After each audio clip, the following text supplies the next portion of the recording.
continue in English? Yeah. Probably best. We'll continue in English, don't worry. Now, please, ladies and gentlemen, first of all, let me say thank you to Ivo and your group for inviting me here. I wish I had money in your bank, but unfortunately I don't. I have another treasure that I carry in my head that I would like to share with you. And what makes me even more happy is that I see a lot of children around here. Now, I have dedicated my life, or whatever is left of it, to the children of the future. Because I have spent 35 years of my life working in an industry, the pharmaceutical industry, and they do nothing but annihilate the population of this world. And why do they do that? Because they want to make money, money, money, money, money. They don't care about your lives. They only care about their wallets.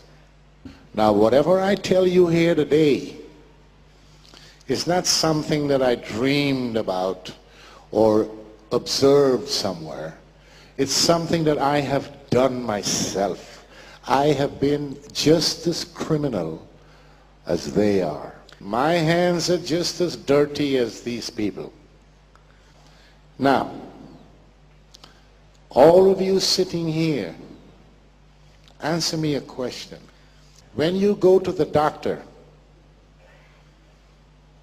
he looks at you, stethoscope, laboratory tests, machine tests, this word. Those tests, by the way, is to make money. Then he tells you you're sick. Here's a prescription. Go to the pharmacy and take this medicine, 1 tablet 3 times a day. What do? Tell me. They don't throw it away. All of you here, you go to the pharmacy and you get your medicine and you take it, like the good citizen. But when you go to the car company to buy a car, you ask the salesman questions. If you don't get what you want, you don't buy the car. So why don't you ask the doctor, what is it he's giving you? The reason I'm telling you this is because only you have the power to stop these criminals with what they're doing in the pharma industry. Because you are not sick people. You are consumers. You are consumers. And the pharma industry makes money because they tell everybody that you are sick. Now, you can ask me the question, why have you been doing this then? There are several reasons, and I'm not making any excuses. I was a bad boy. I was colored. I was young. I'm still colored. I got scared last night when the good doctor over here told me I look a little pale. I said, Jesus. Yeah, but she fixed it. It's okay. Well, at least up till now, it's coming. Anyway, the reason was that I was young. I was a colored man in the white world. I had to survive. The pharma industry gave me a good job. And I felt that I was in medicine because that's what I studied. So I started as a salesman.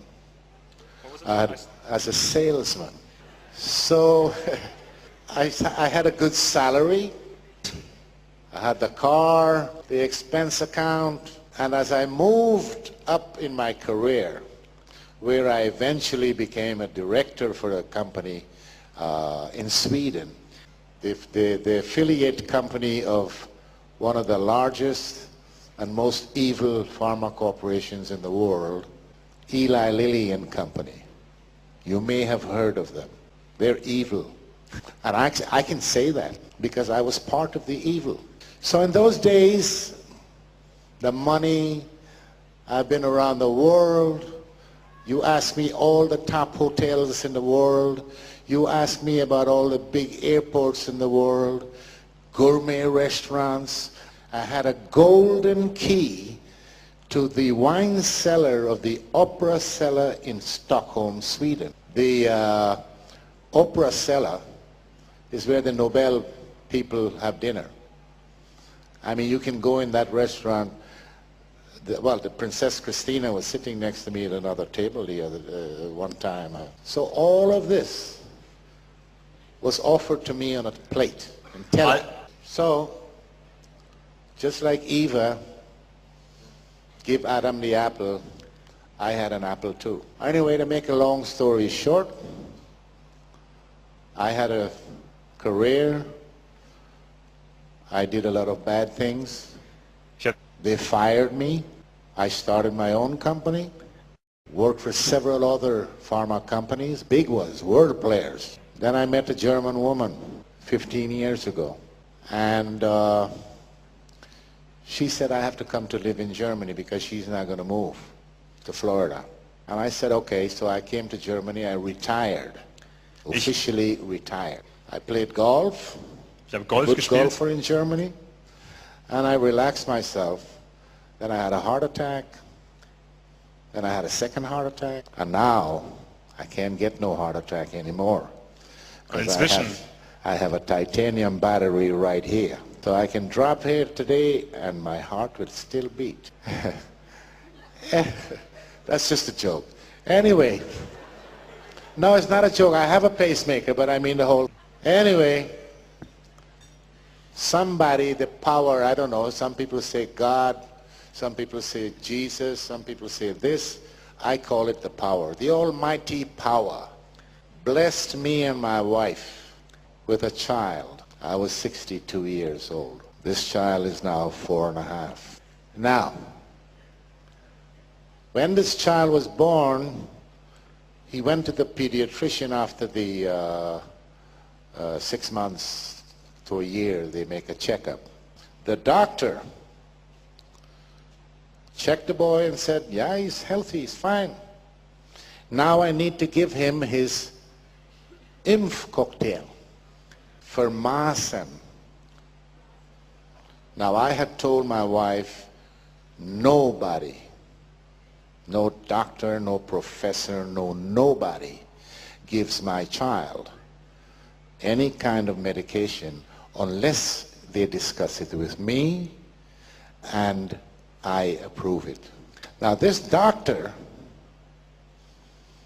well, apart from being lucky that I wasn't there, she threw my wife and child out of the clinic and said, we only treat vaccinated children. When my wife came home and told me that, I considered how lucky this woman was, because if I were there, believe me, I would have strangled her. How dare she refuse to have my child come to this clinic and she's practicing as a doctor? What happened to the Hippocrates, the oath of Hippocrates? When you become a doctor, you swear the oath. Primum non nocere. The patient comes first. That made me mad.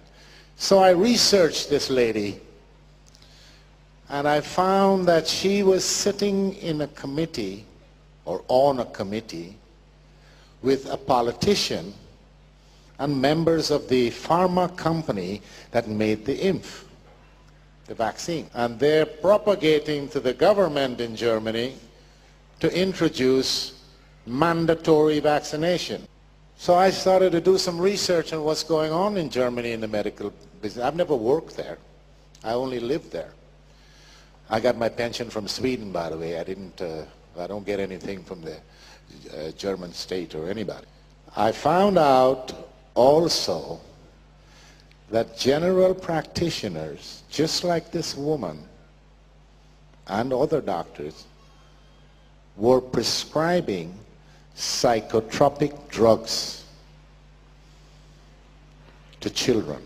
Shortly after that, I read in an article that was posted from the European Medical Association that they were going to approve the drug Prozac to give to children.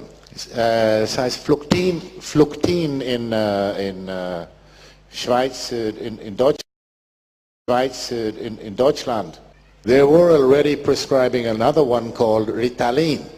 Now, I started to see red, and all the memories from the first day I joined the company as a salesman, it all started to come back.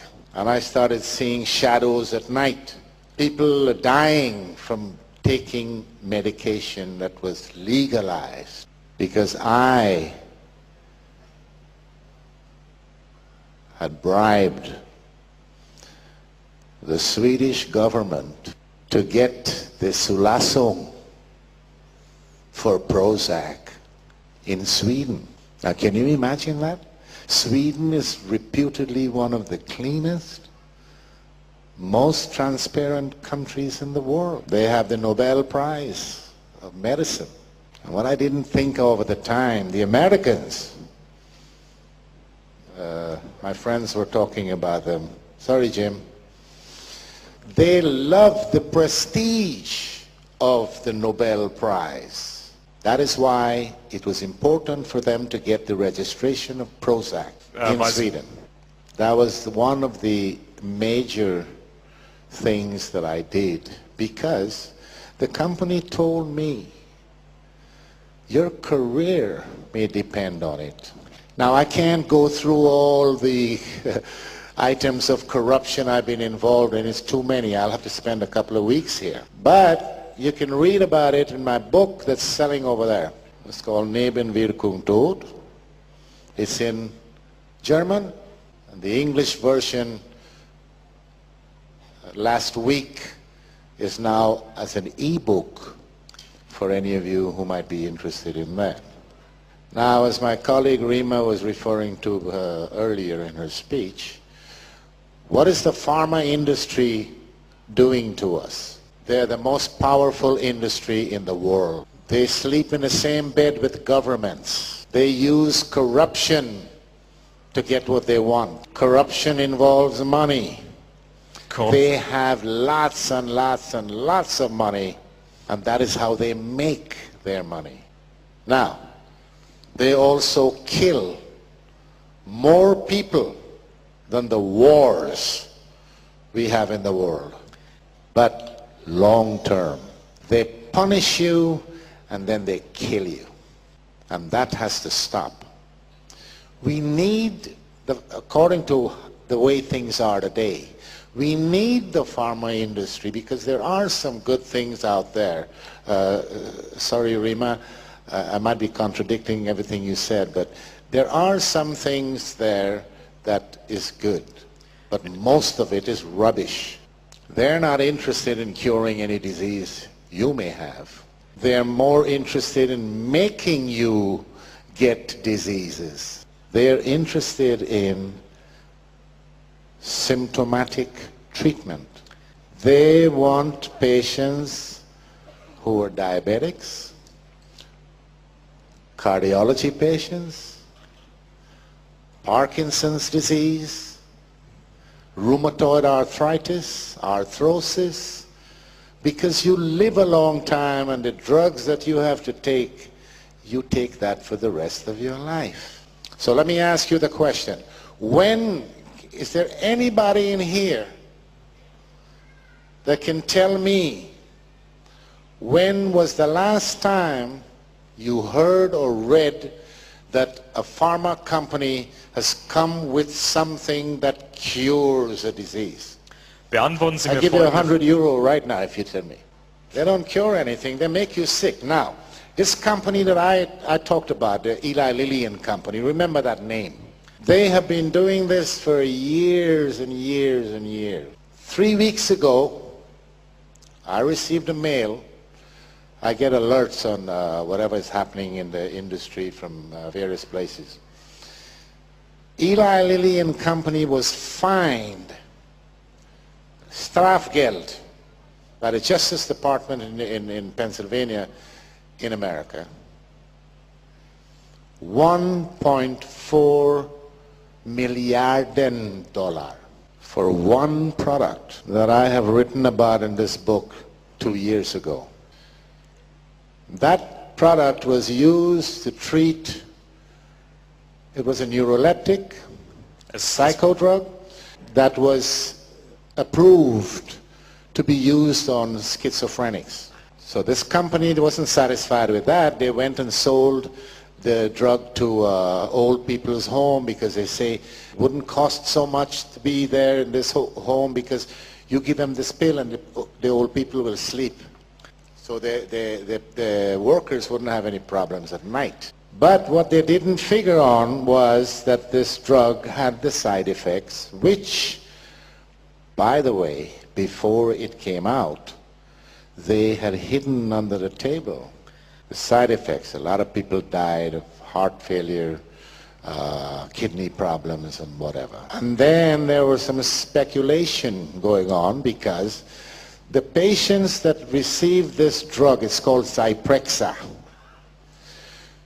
The patients that received this drug also got diabetes. And who is the largest diabetes medication producer in the world? Eli Lilly and Company. So, speculating.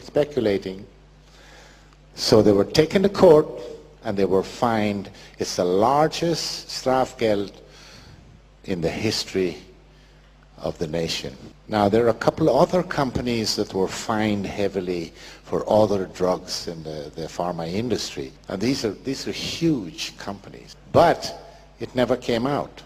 You know why? Because the press works also with the pharma industry just like the government does. And I was surprised because the Germans, they say, yeah, we write about all these things and whatnot, but they didn't write about this one. The pharma companies use the media to implant its dirty work on you. You never get to know the truth until it's too late. You have to raise your awareness to a higher level. Don't take for granted what your doctor is telling you, because the doctors these days, let's say during my working half of my life, they don't know much about medicine. And they don't care much about their patients. They think about how much they can get paid. And this is how the pharma industry reigns, stays in power. They buy the doctors. They pick them up when they're in medical school, 4th year, 5th year, pay their tuition, train them. Because the doctors don't get information from anywhere else except the pharma industry. And I know, because when I was a salesman, the pharma company used to tell me, never talk side effects. They taught us something called FAB, F-A-B, features, advantages, and benefits. Don't talk about side effects, that's taboo. I also know that they hide the dangerous side effects because I was in charge of a clinical study for Fluctine or Prozac. When the doctors came rushing into my office one day because we were running a small trial in one of the largest hospitals in Stockholm. The first week they started the trial, 2 of the patients tried to commit suicide. And this is a major side effect of these psychotropic drugs. We call them the SSRIs, selective serotonin reuptake inhibitor. That's the long fancy. It's called akathisia.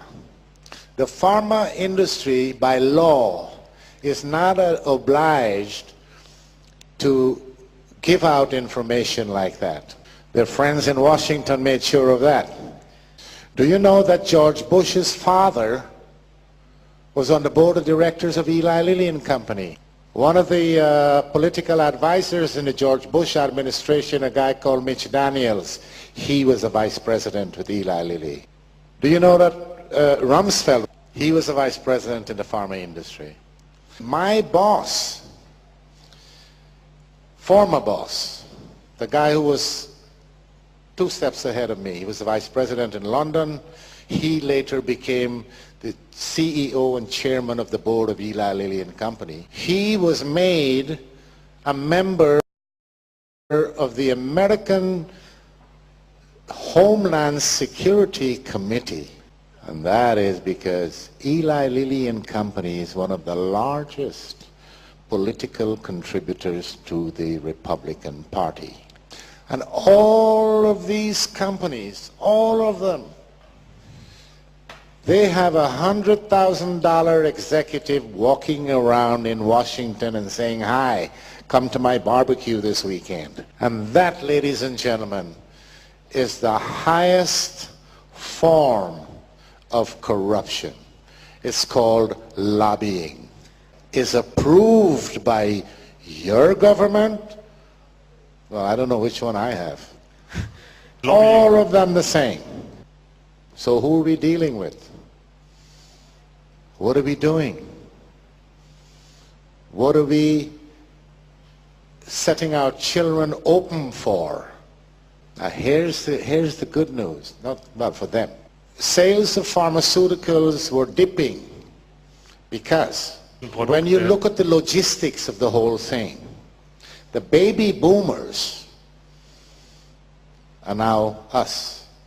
Well, Die Leute, die man früher die not Baby... all, but yeah. Now we, the baby boomers, have gone into the long-term treatment. You know me, I got a pharmacy that's about 20 kilometers away from where I live for my medication with special delivery. You know why? I am one of their best customers. Now the baby boomers are going to die out in a while. Then the pharma companies have to find a new consumer. That is why they have turned their attention to the children. Have you guys heard of ADHS or ADHD? Yeah? Do you know what it is? What is it? Oh yeah? Well, it's funny, but all these years I've been in medicine, nobody can come and tell me up till now what ADHD is. Yeah, syndrome makes it a sickness. Since they can't prove that this is a sickness, they changed the S to D, calling it disorder. And when it comes to that kind of disorder, for example, how do they measure serotonin in the brain of a child? Do you know how to do it, doctor? With the Ouija board. That's one way of doing it. Yeah, right. But I don't think the pharma industry even knows about Ouija boards. What I'm saying is, they get the psychiatrists to sit down, with their little bow ties. Psychiatrists, these are mad people. They might...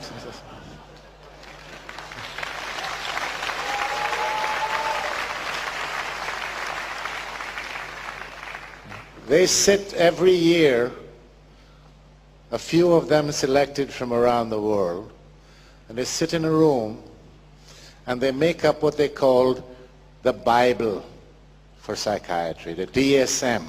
If this Bible was so good and so needed and does an exact job, why did they change the rules in this Bible during the last few years so many thousands of times? So they're targeting the children. They're calling these new fancy diseases, they're targeting them with these drugs. Strattera, Prozac, Ritalin, Paxil, Zoloft. In 2007, they had a report from the UK, or it's a European report, 2000. where 157 people were either killed or serious side effects with this new drug Strattera. Among them was a 3-year-old German girl. I find it difficult to even think or imagine that such a thing can happen. Now, my problem with these people It's not revenge like some of the press people have been writing about in Germany, out for revenge. No, I don't care about revenge. What I care about is that stop killing our children. Because when the politicians around the world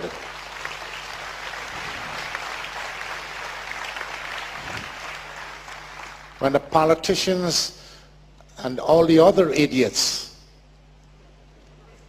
like the psychiatrists, for example, they talk about we have to save the world, the environment, the gases, the green, everything else. All these people with the power in their hands to do something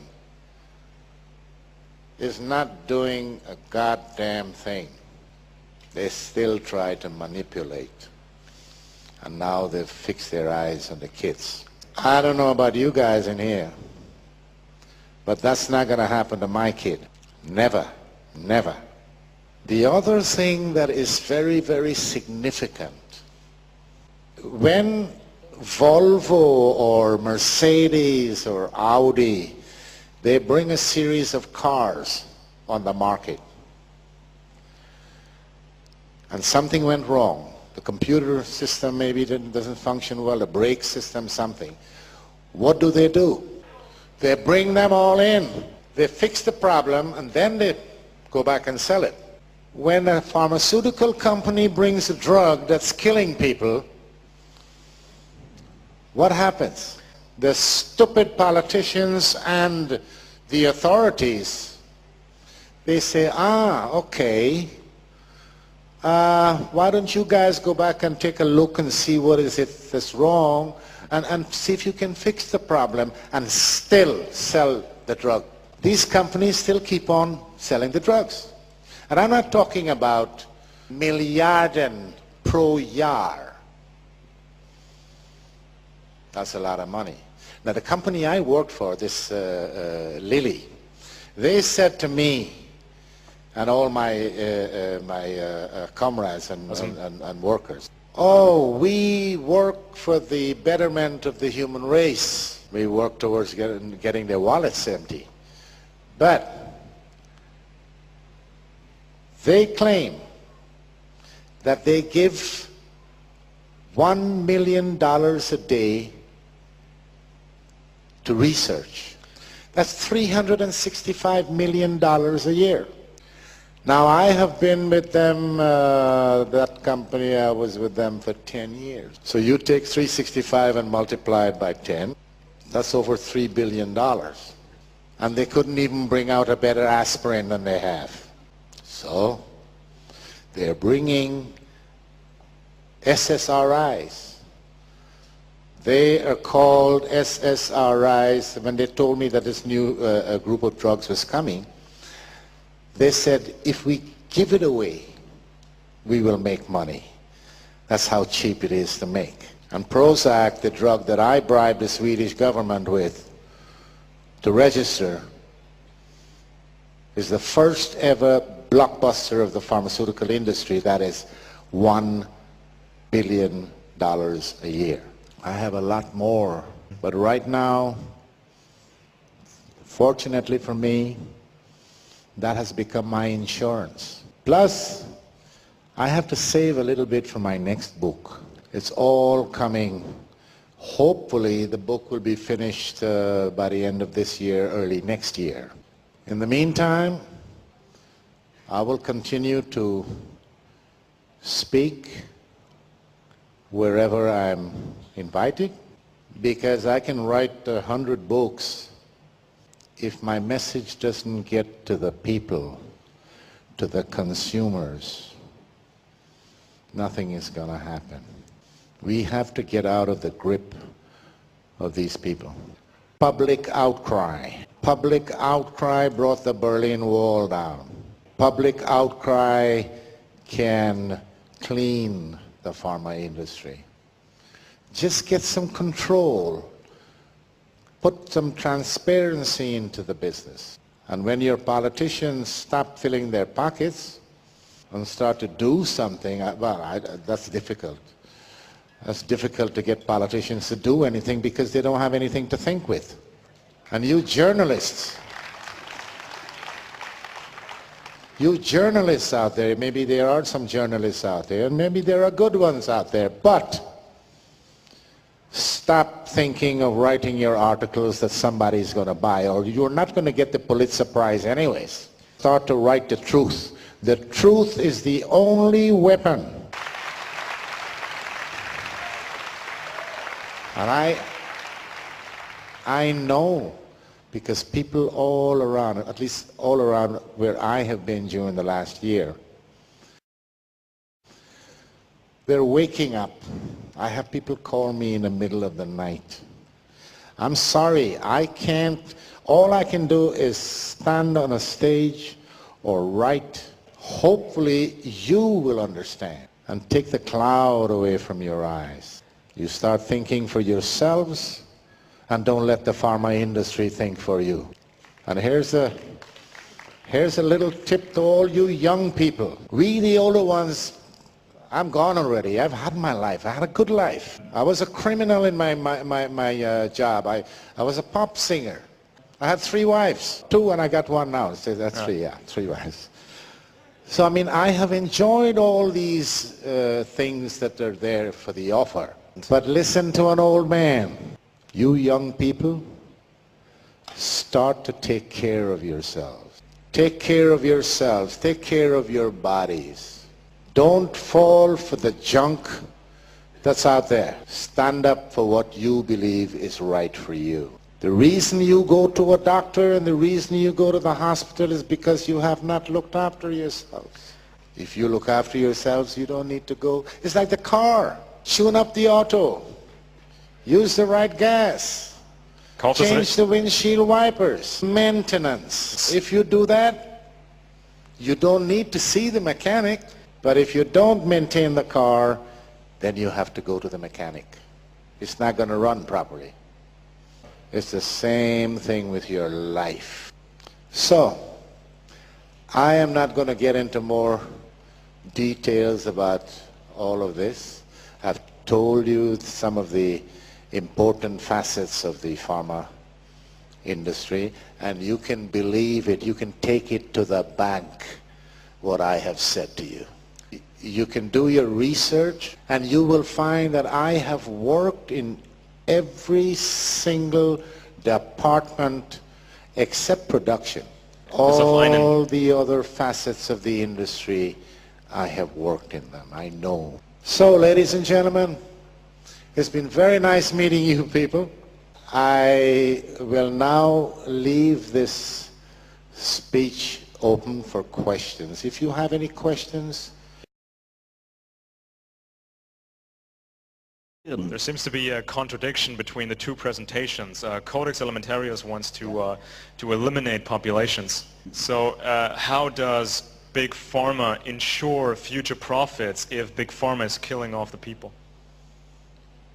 Big Pharma is not killing off the people.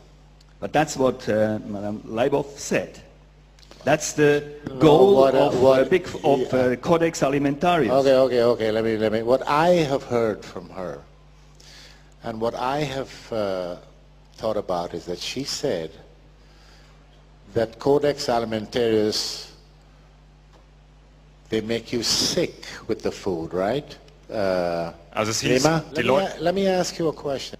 Are you with any organization? Sind Sie Teil irgendeiner Are you with Gruppe? Scientology or any of these people? Not at all, no, not at all, no. Scientology came up to me out there. From no organization at all, no. I don't take any drugs, by the way. So we're getting, I just go to the homeopath. We're getting, oh. Yeah. Do you believe in what you're getting from the homeopath? I think it works. I started only a year ago, I guess.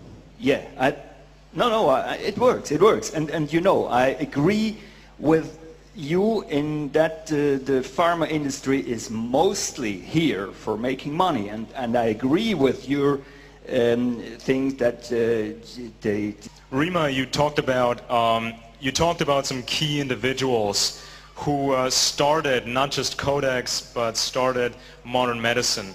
And I mean, it seems to be a contradiction. Well, what happens if the pharmaceutical industry kills off all the consumers? Well, here comes in the people above the industry. It seems confusing and contradictory on the face of it, and I wanted to make two comments. So I'm very glad that you asked that question. The first comment is that in a consumer-based economy, what we're talking about makes no sense. In a consumer-based economy, you want more people to buy more things. But you remember in my talk that I talked about the neo-feudalists. We are moving toward a new economy. You may notice that the economy that we've all grown up with and understand is in its death throes. And this is no accident. This is engineered, carefully engineered over a very long period of time. The new feudalism, which has been predicted for hundreds of years, needs three classes of people. The new feudalism, as defined by the new feudalists, needs, first of all, the neo-aristocrats. The second class is their servitors, their servants, their serfs. And the third class is their technicians. In their insane planning, that comprises about 10% of the world's current population. Now, if they have their way, and I have treated, as a physician, I have treated a reigning monarch who explained that this was the plan that she was raised with. She was not a young woman. And the plan is underway. We have the power to stop it. I wanted to make one other point, and that was about what you were saying, John. In the United States, and you know that very often bad things come from the United States and spread to Europe and the rest of the world. In the United States, there was a law enacted which was signed into law by the twice unelected President of the United States, George Bush. Yes. That law is called the New Freedoms Initiative. The New Freedoms Initiative, signed into law in November 2004, says the following. It says every child in the United States, including unborn children, must be screened for mental illness.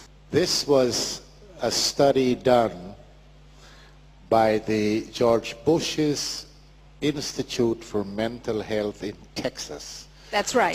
Which was built by Eli Lilly and Company.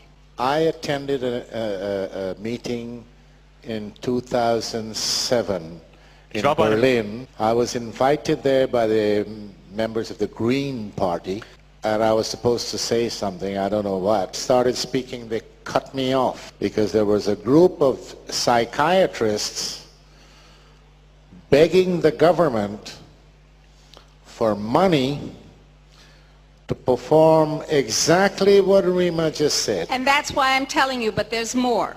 Step one, screen every child, including the unborn, by screening their mothers for mental illness. Two, let me just finish the steps. Okay. Step two, treat on a mandatory basis every child who is found to have, quote, God help us, mental illness, which means every child. And step three, screen and treat on a mandatory basis every single person who has any contact with children, because we have to protect the little dears.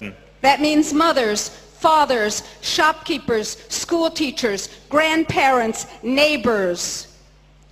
Thank you very much. Is that okay with your question?